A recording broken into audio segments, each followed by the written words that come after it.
My name is Mohammad जिसान और मैं यहाँ से बनाना चाहता हूँ अपनी एक पहचान।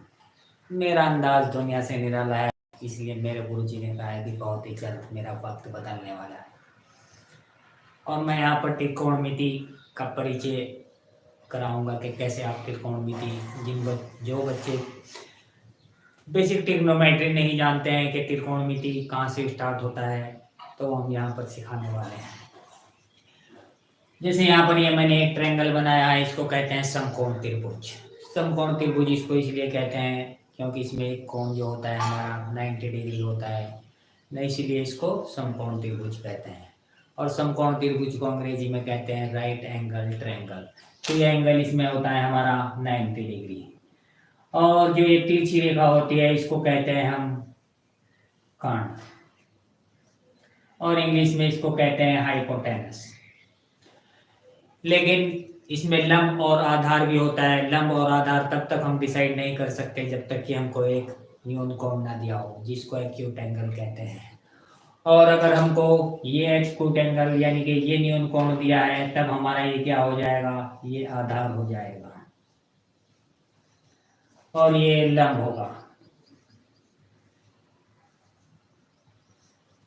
और ये बेस हो गया और ये लंब हो गया, इसको परपेंडिकुलर कहते हैं, ये बेस।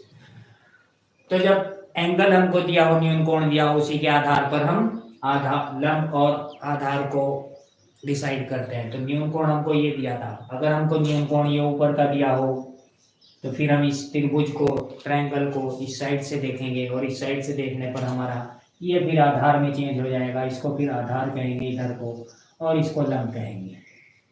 तो ये तो समझ आ गया होगा कि न्यून कोण के आधार पर इसमें लंब, न्यून कोण के बेस पर ही हम इसमें लंब और आधार को डिसाइड करते हैं। अन्यथा बिना इसके हम ये नहीं बता सकते कि इसमें आधार कौन सा है और लंब कौन सा है। फिर आपको जो क्वेश्चन में अगर ना दिया गया हो न्यून कोण, तो उसको मान सकते हैं, किसी को भी लंब और किसी को भी आधार मान सकते हैं। तो ये एंगल अगर हमको ये दिया है अभी थीटा, और इस त्रिभुज को, ट्रायंगल को नाम देता हूं मैं ABC। तो इसमें जो फॉर्मूला बनते हैं ट्रिग्नोमेट्री के, बेसिक फॉर्मूला जो होते हैं, पहला होता है हमारा ये, इसका शॉर्ट ट्रिक होता है, सदियों से चलता आ रहा है, इसको इससे याद किया जाता है लाल कक्का। इसका मतलब क्या होता है, इसका मतलब ये होता है लंब बटे कर्ण, आधार बटे कर्ण और लंब बटे आधार। तो लंब बटे कर्ण हमारा होता क्या है, ये होता है sine theta. Sine theta equal to होता है लंब बटे कर्ण, और इसको ऐसे भी लिख सकते हैं लंब P और कर्ण H। लंब को यहाँ पर P लिखें और कर्ण को H। और इसी तरह से cos थीटा इक्वल टू हमारा क्या होगा, cos थीटा इक्वल टू होगा आधार बटे कर्ण, आधार बटा कर्ण। आधार बेस और कर्ण हाइपोटेनस H। और tan थीटा इक्वल टू हमारा क्या होगा, tan थीटा इक्वल टू होगा लंब बटे आधार, लंब बटे आधार। और लंब को हम P और आधार को बेस B से डिनोट करते हैं। अब साइन कोस टेन, अब साइन का जो व्युत्क्रम होता है हमारा, जो फॉर्मूला होता है साइन थीटा इक्वल टू हमारा क्या होता है, साइन थीटा इक्वल टू होता है 1 अपॉन कोसेक थीटा। तो कोसेक थीटा इक्वल टू हो जाएगा हमारा यहाँ से 1 अपॉन साइन थीटा।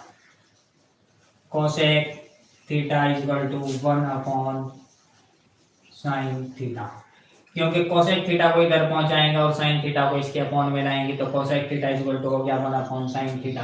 तो 1 के अपॉन में अगर हम साइन थीटा का फॉर्मूला हमारा लंब बटे कर्ण है, तो कोसेक थीटा का क्या होगा, इसका उल्टा होगा। यानी कि 1 के अपॉन में अगर हम इस फॉर्मूला को लिखेंगे कि लंब बटे कर्ण यानी कि लंब बटा कर्ण, तो ये कर्ण हमारा ऊपर चला जाएगा, तो ये हो जाएगा कर्ण बटे लंब। ये तो समझ आया होगा कि किस तरह से अपोजिट में चेंज करते हैं। तो ये हो गया कर्ण बटे लंब।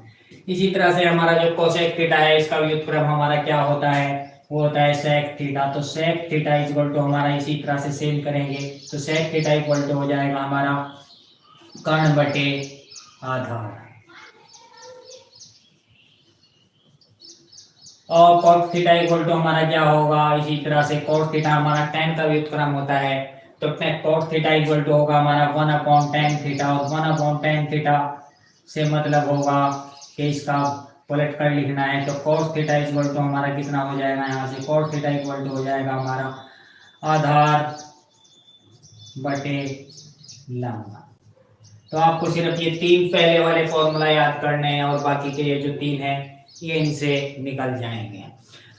अब इसके बाद होता है हमारा सेक स्क्वायर थीटा और साइन स्क्वायर थीटा और कोसेक स्क्वायर थीटा को किस तरह से फॉर्मूला होते हैं और इसके वो भी यहाँ पर मैं बताने वाला हूँ। इसमें इस टाइप से क्वेश्चन आता है, जैसे पहला क्वेश्चन मैं बताऊं कि लिखा है यहाँ पर tan a इक्वल टू दिया है हमको 4/3, tan a इक्वल टू हमको दिया है 4/3। तो tan थीटा इक्वल टू हमारा क्या होता है, लंब बटे आधार। तो tan a दिया है तो एंगल a हमारा कौन सा होगा, ये होगा। तो tan a, तो इस बार हम क्या करेंगे, इसको आधार मानेंगे क्योंकि जो एंगल न्यून कोण दिया होता है वो किन दो रेखाओं के बीच में होता है, यानी कि आधार और कर्ण के बीच में ही हमारा एंगल दिया होता है, न्यून कोण दिया होता है। तो tan a दिया है तो ये हमारा आधार हो गया इस साइड में, और ये कर्ण हो गया, जो तिरछी रेखा होगी वो तो कर्ण होगी, और ये हमारा लंब हो गया। तो tan a का वैल्यू दिया है तो ये 4/3 यानी कि ये तो लंब बटे आधार होता है, लंब ये हमारा ये हो गया, ये आधार हो गया, तो लंब दिया है हमको, लंब होगा ये हमारा 4 ये होगा। तो tan a का वैल्यू अगर दिया हो तो ये हो गया हमारा 4/3, इसको ऐसे लिखेंगे। और इसको लिखने के बाद जैसे हमको कहे कि इसके अन्य त्रिकोणमितीय अनुपात निकालिए, तो cot a इक्वल टू हमारा यहाँ से क्या हो जाएगा, इसका उल्टा हो जाएगा direct, cot a equal to हो जाएगा 3/4, इसका उल्टा हो जाएगा 3/4। और अगर फिर पूछने लगे कि sec a इक्वल टू क्या होगा, तो sec a इक्वल टू हमारा यहाँ से क्या हो जाएगा, इसके बेस पर हम जैसे 3 और 4 निकल गया तो हमारा जो फॉर्मूला होता है इसका पाइथागोरस प्रमेय होती है, वो क्या होती है, कर्ण का स्क्वायर बराबर होता है लंब का स्क्वायर प्लस आधार का स्क्वायर। तो कर्ण का स्क्वायर बराबर होता है हमारा लंब का स्क्वायर प्लस आधार का स्क्वायर। कर्ण हमको यहाँ पर नहीं दिया है, लंब है हमारा यहाँ पर 4, तो हो जाएगा 4 का स्क्वायर प्लस 3 का स्क्वायर, ये हो जाएगा 16 प्लस 9 इक्वल टू 25। तो कर्ण का स्क्वायर इक्वल टू जब 25 है तो कर्ण इक्वल टू हमारा क्या होगा, √25, और रूट के अंदर अगर 25 है तो इसका वैल्यू हमारा क्या होता है 5, क्योंकि 5 × 5 हमारा क्या होगा 25। तो कर्ण हमारा निकल गया है अब 5। तो अब हम सभी त्रिकोणमितीय अनुपात यहाँ से लिख सकते हैं। cot a इक्वल टू तो हमने लिख दिया है 3/4, क्योंकि लंब बटे आधार और आधार बटे लंब में ही ये चेंज होता है, कर्ण और tan और cot। तो अब यहाँ से अगर हम लिखना चाहें साइन, तो साइन a इक्वल टू हमारा यहाँ से क्या होगा, साइन थीटा इक्वल टू हमारा होता है लंब बटे कर्ण। तो लंब है हमारा यहाँ पर 4 और कर्ण है 5, तो 4/5 होगा। इसी तरह से cos a इक्वल टू हमारा क्या होगा, cos a इक्वल टू होता है हमारा आधार बटे कर्ण। तो आधार हमारा ये है, कर्ण हमारा ये है, तो ये हो जाएगा 3/5। और cot tan a equal to हमारा क्या होगा, tan a तो हमें यहाँ पर दिया ही है, सॉरी। तो यहाँ पर अब sec a अगर हम निकालेंगे, sec a इक्वल टू क्या होगा, cos a का उल्टा होता है, इसको डायरेक्ट लिख सकते हैं 4/3, क्योंकि ये 1 के अपॉन में जाएगा 3/4, तो 3/4 जब उसके 1 के अपॉन में जाएगा तो ये cos a का वैल्यू हमने क्या लिख दिया, आधार बटे कर्ण लिखना था, ये गलत लिख दिया है, ये 3/5 होगा यहाँ पर, आधार बटे कर्ण 3/5 आधार बटे कर्ण, तो ये हो जाएगा हमारा यहाँ पर 5/3।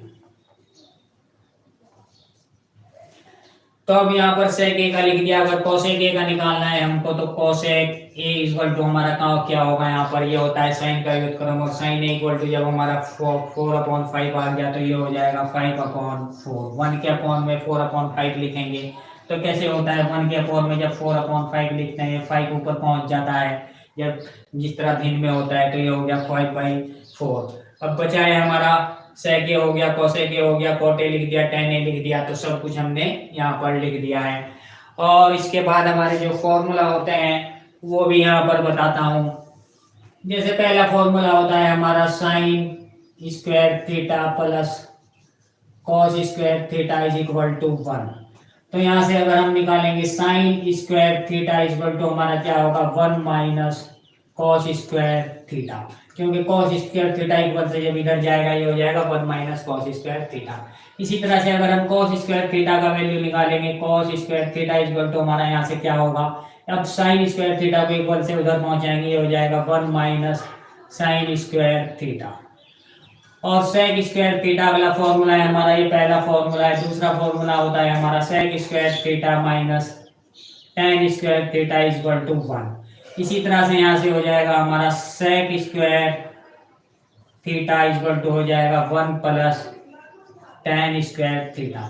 तो इन फॉर्मूला में याद रखना है कि सिर्फ इस फॉर्मूला में बीच में प्लस होता है sec square theta cos sin square theta plus cos square theta is equal to 1। दूसरा फॉर्मूला जो होता है sec square theta minus tan square theta is equal to 1 होता है, इसमें बीच में माइनस होता है। और तीसरा फॉर्मूला होता है हमारा cosec square theta minus cot square theta is equal to 1, उसमें भी बीच में माइनस होता है। तो ये फॉर्मूला भी आसानी से याद रह जाते हैं कि सिर्फ sin और cos में प्लस है, बाकी sec और tan और cosec और cot में माइनस है।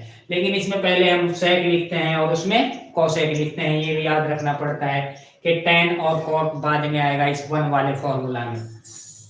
तो यहाँ से sec स्क्वायर थीटा निकल गया। अगर हम tan स्क्वायर थीटा का वैल्यू निकालेंगे तो tan square theta equal to हमारा क्या हो जाएगा, इस बार क्या करेंगे tan स्क्वायर थीटा को इधर पहुंचाएंगे और 1 को इधर लाएंगे, तो ये माइनस का है, इधर जाके ये प्लस हो गया और 1 इधर आके माइनस हो जाएगा, ये हो जाएगा sec स्क्वायर थीटा माइनस 1। अब तीसरा फॉर्मूला होता है हमारा